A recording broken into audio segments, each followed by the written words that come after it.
Hello, welcome back to Priya cooking YouTube channel. ಇವತ್ತಿನ recipe ಏನು ಮಾಡೋದಂತ ನೋಡ್ಕೊಂಡು ಬರೋಣ ಬನ್ನಿ. ಇವತ್ತು ನಾನು ಎಗ್ ರೆಸಿಪಿ ಮಾಡ್ತಾ ಇದ್ದೀನಿ. ಇದು ಗ್ರೇವಿ ಥರ ಬರ್ತೈತಿ. ಸೊ ಇದನ್ನು ಯಾವ ರೀತಿ ಮಾಡೋದು ಅಂತ ನೋಡ್ಕೊಂಡು ಬರೋಣ ಬನ್ನಿ. ವಿಡಿಯೋನ ಇಷ್ಟ ಆದರೆ ಲೈಕ್ ಮಾಡಿ, ಶೇರ್ ಮಾಡಿ, ಹಾಗೆ ಹೊಸದಾಗಿ ನೋಡೋರು ಸಬ್ಸ್ಕ್ರೈಬ್ ಮಾಡಿಕೊಂಡು ನೋಡಿ. ಹಾಗೆ ಈ ರೆಸಿಪಿನ ಪೂರ್ತಿಯಾಗಿ ನೋಡಿ, ಹಾಗೆ ಕಮೆಂಟ್ ಮಾಡಿ ತಿಳಿಸಿ. ನಾನು ಇಲ್ಲಿ 3 ಎಗ್ ತೊಗೊಂಡಿದ್ದೀನಿ. ಹಾಗೆ ಒಂದು ಮೀಡಿಯಮ್ ಸೈಜ್ ಈರುಳ್ಳಿ, ಹಾಗೆ ಒಂದು ಟೊಮೆಟೊನ ಕಟ್ ಮಾಡಿಬಿಟ್ಟು ಇಟ್ಕೊಂಡಿದ್ದೀನಿ. ಎಗ್ ಬಾಯ್ಲ್ ಮಾಡಿ ಇಟ್ಕೊಂಡು ಅದನ್ನು ಕಟ್ ಮಾಡಿ ಈ ರೀತಿಯಾಗಿ ಇಟ್ಕೊಂಡಿದ್ದೀನಿ. ಹಾಗೆ ಎಗ್ ಬಾಯ್ಲ್ ಮಾಡುವಾಗ ಒಂದು ಸ್ವಲ್ಪ ಉಪ್ಪು ಹಾಕಿ ಬೇಗ ಮೇಲಿನ ಸಿಪ್ಪೆ ಉಚ್ಚತೈತಿ.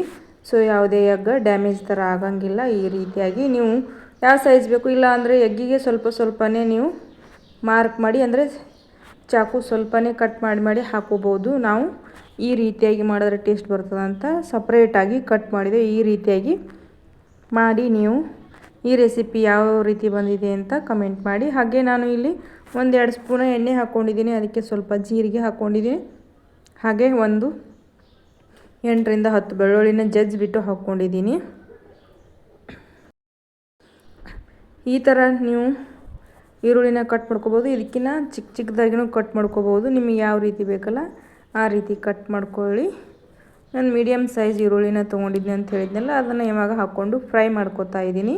ಎಣ್ಣೆ ಒಂದು ಸ್ವಲ್ಪ ಜಾಸ್ತಿ ಇರಬೇಕು, ಯಾಕಂದರೆ ಎಗ್ ಪಲ್ಯ ಎಲ್ಲ ಇದಕ್ಕೆ ಎಣ್ಣೆ ಇದ್ರೇ ಟೇಸ್ಟಾಗಿ ಬರ್ತೈತಿ. ಹಾಗೆ ಗ್ರೇವಿ ಥರನೂ ನೀಟಾಗಿರ್ತೈತಿ. ಇದಕ್ಕೇನು ಹಾಕೋಂಗಿಲ್ಲಲ್ಲ ಎಕ್ಸ್ಟ್ರಾ, ಅದು ಗಟ್ಟಿ ಹಾಕಬೇಕು. ಆದರೆ ಎಣ್ಣೆ ಇರಬೇಕಂಥೇಳಿ ಜಾಸ್ತಿ ಎಣ್ಣೆ ಹಾಕ್ಕೊಳ್ಳಿ. ಇದನ್ನು ಸ್ವಲ್ಪ ಸಾಫ್ಟ್ ಆಗೋವರೆಗೂ, ಹಾಗೆ ಹಸಿ ವಾಸನೆ ಹೋಗೋವರೆಗೂ ಫ್ರೈ ಮಾಡ್ಕೊಳ್ಳೋಣ. ಸ್ವಲ್ಪ ಕಲರ್ ಚೇಂಜ್ ಆಗಿಬಿಡ್ತದಲ್ಲ, ಸಪ್ರೇಟ್ ಆಗಿಬಿಡ್ತದಲ್ಲ, ಆ ರೀತಿಯಾಗಿ ಫ್ರೈ ಮಾಡ್ಕೊಳ್ಳಿ. ನೀಟಾಗಿ ಫ್ರೈ ಆಗಬೇಕು, ಹಸಿ ವಾಸನೆ ಹೋಗೋವರೆಗೂ. ಅದು ಟೊಮೆಟೊ ಹಾಕ್ಕೋತಾ ಇದ್ದೀನಿ ಇವಾಗ. ಈರುಳ್ಳಿ ಮೆತ್ತಗಾಗಿದೆ, ಅಂದರೆ ಈರುಳ್ಳಿ ಹಸಿ ವಾಸನೆ ಹೋಗಿದೆ. ಇವಾಗ ಟೊಮೆಟೊ ಹಾಕ್ಕೋತಾ ಇದ್ದೀನಿ. ಟೊಮೆಟೊ ಹಾಕ್ಕೊಂಡಾದ್ಮೇಲೆ ಸ್ವಲ್ಪ ಫ್ರೈ ಆಗಬೇಕು ನೀಟಾಗಿ.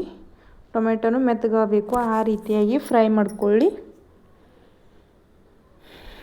ಇವಾಗ ನೋಡ್ತಿರ್ಬೋದು ಎಷ್ಟು ಚೇಂಜ್ ಆಗಿದೆ. ಎರಡೂ ಫ್ರೈ ಆಗಿವೆ ನೀಟಾಗಿ. ಈ ರೀತಿ ಎಣ್ಣೆ ಕುದಿಬೇಕು, ಆ ರೀತಿ ಕುದಿಸೋಬೇಕು. ಅದರೊಳಗೆ ಈ ರೀತಿ ಮೇಲ್ಗಡೆ ಬರಬೇಕು ಎಣ್ಣೆ ಕುದ್ದು. ಇವಾಗ ನಾನು ಮಸಾಲೆ ಖಾರ ಹಾಕ್ಕೋತಾ ಇದ್ದೀನಿ. ಇದಕ್ಕೇನು ನಾನು ಮಸಾಲೆ ಐಟಮ್ ಜಾಸ್ತಿ ಹಾಕ್ಕೋತಾ ಇಲ್ಲ. ನಾನು ನಾರ್ಮಲಾಗಿ ಮಾಡಿದ್ದೀನಿ. ಇದು ಸೂಪರಾಗಿ ಬಂದಿದೆ. ಜಾಸ್ತಿ ಮಸಾಲೆ ಇದ್ದರೆ ಟೇಸ್ಟ್ ಇಷ್ಟ ಆಗಂಗಿಲ್ಲ ಅಂಥೇಳಿ ನಾನು ಮಸಾಲೆ ಖಾರ ಹಾಕ್ಕೊಂಡ್ಬಿಟ್ಟು. ಇವಾಗ ನಿಮಗೆ ಎಷ್ಟು ಬೇಕಷ್ಟು ಖಾರ ಹಾಕ್ಕೋರಿ. ಜಾಸ್ತಿ ಬೇಕಂದರೆ ಜಾಸ್ತಿ ಹಾಕ್ಕೊಳ್ಳಿ, ಕಡಿಮೆ ಬೇಕಾದರೆ ಕಡಿಮೆ ಹಾಕ್ಕೊಳ್ಳಿ. ಇವಾಗ ಮಿಕ್ಸ್ ಮಾಡ್ಕೊಳ್ಳೋಣ ಎಲ್ಲ. ಸ್ವಲ್ಪ ಕುದಲಿಕ್ಕೆ ಬಿಟ್ಟಾದಮೇಲೆ ನೀವು ನೀರು ಆ್ಯಡ್ ಮಾಡ್ಕೊಳ್ಳಿ.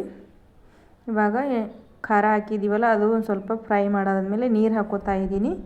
ಯಾಕಂದರೆ ಎಗ್ ಕಟ್ ಮಾಡಿ ಹಾಕಿದ್ಮೇಲೆ ಸ್ವಲ್ಪ ಗಟ್ಟಿ ಆಗಿಬಿಡ್ತೈತಿ. ಇದು ಪಲ್ಯ ಥರ ಆಗ್ಬಾರ್ದು ಅಂತ ಗ್ರೇವಿ ಥರ ಮಾಡ್ಕೋತಾ ಇದ್ದೀನಿ. ಚಪಾತಿ ಪಲ್ಯ ಈ ಥರ ಇಷ್ಟಪಟ್ಟು ತಿನ್ಬೋದು ಇದು ಎಗ್ ಪಲ್ಯ. ಹಾಗೆ ನೀವು ರೊಟ್ಟಿ ಜೊತೆನೂ ತಿನ್ಬೋದು, ಅನ್ನ ಜೊತೆನೂ ತಿನ್ಬೋದು.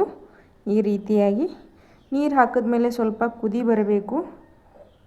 ಕುದಿ ಬಂದಮೇಲೆ ನಾನು ಉಪ್ಪು ಹಾಕಿದ್ದು ಸ್ಕಿಪ್ ಮಾಡಿದ್ದೀನಿ. ನೀವು ಟೊಮೆಟೊ ಈರುಳ್ಳಿ ಹಾಕಿದಾಗೆ ಉಪ್ಪು ಹಾಕ್ಕೊಳ್ಳಿ ರುಚಿಗೆ ತಕ್ಕಷ್ಟು. ಅದು ಸ್ಕಿಪ್ ಆಗಿದೆ ವಿಡಿಯೋ. ಸೊ ಇವಾಗ ಎಗ್ಗನ್ನು ಈ ರೀತಿಯಾಗಿ ಇಟ್ಕೋತಾ ಇದ್ದೀನಿ. ಇದು ಹಾಕಿದ್ಮೇಲೆ ಕೈ ಆಡಿಸ್ಬೇಡಿ, ಹಾಗೆ ಕುದಲಿಕ್ಕೆ ಇಟ್ಬಿಡಿ. ಯಾಕಂದರೆ ಕೈ ಆಡಿಸಿದ್ಮೇಲೆ ಎಲ್ಲ ಎಗ್ಗಳು ಕಟ್ ಆಗೋ ಚಾನ್ಸಸ್ ಇರ್ತಾವೆ. ಹಾಗೆ ಪಲ್ಯ ಎಲ್ಲ ಗ್ರೇವಿ ಥರ ಇದು ಬರೋಂಗಿಲ್ಲ.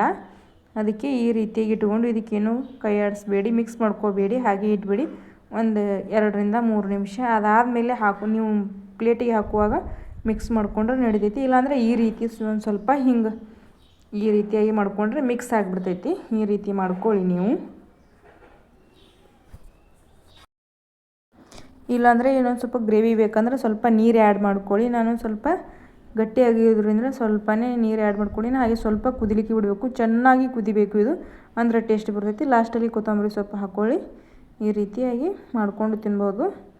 ವಿಡಿಯೋನ ಇಷ್ಟ ಆದರೆ ಲೈಕ್ ಮಾಡಿ, ಶೇರ್ ಮಾಡಿ, ಹಾಗೆ ಹೊಸದಾಗಿ ನೋಡೋರು ಸಬ್ಸ್ಕ್ರೈಬ್ ಮಾಡಿಕೊಂಡು ನೋಡಿ. ಹಾಗೆ ನೀವು ಈ ರೀತಿ ಟ್ರೈ ಮಾಡಿ.